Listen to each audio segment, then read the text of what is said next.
baatee kunoo kalee irraa gadhaa midhaan bishaan hin jenne akkanatti taa'aa oole. Abdoo Gara Firiidha. alaana godhe. Si gaafadhinna. Ilmi xinniqaasii bilbilee. Naan bilbilee.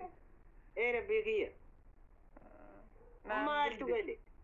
Min dawwalaaf jedhee kaleessa bada akkuma nama dawwaduu sangoota takka gurguranii mucattii isaanii takka illee tamaartee na cibeen jalaa buute gara wiccaa garii kana dabarsina jedhaniiti akkasitti dhabama isii godha jedhanii akkasitti biyya alaa erginadhanii taa'anii siin dawwallee.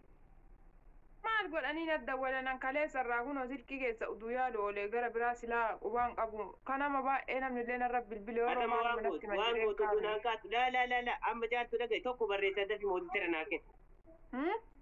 Dafi mootii tara naa kenna lakkoofsa tokko barreessa. Ma mootii tara naa kenna ati ana dhiisi maa akkatti ofirraa qabu ana beekaa ana abbaa Huseenaa.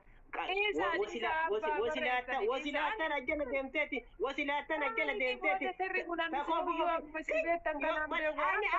ani qaaba toogiso yoom sodaadhe kana waan billaacha wasilaata waan akka garan qabne anummaa maaluma abbaa kiyya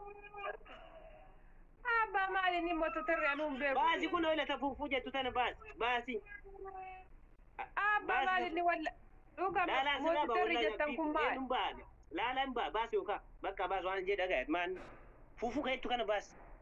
Taa'ame si mee fuufuu mataa argina. Baas kunoo ila kunoo fuufuu ka'eettu ila kunoo gaddeebisi koomentii gaddeebisi dubbisi baas fuufuu ka'eettu kana kalbeni. Maal qaxxanii isin godhaa koomentii dubbisa jaarsee ani kana dhiisee subhaanallah. Baasi ani nama gandaan deemu najisa akkanatti akka saree roobaa uummanni masjiida isii lagate. Dachee nyaachisa akkasitti balaa rabbi sitti abuusu ani ganda takka tuquun barbaadu gosa tiyya takka tuquun barbaadu wasilaattaa fuula winni ganne boora qullaa jamaa jazbaa eessa ani jaatri nama tukka awwaan namaa tukka nama dhaqa toroshooti yeroo argadhe nyaadheetti baay'ee ganda kiyya dhaqee ummata kiyya wajjin jette eenyenne. Abba jette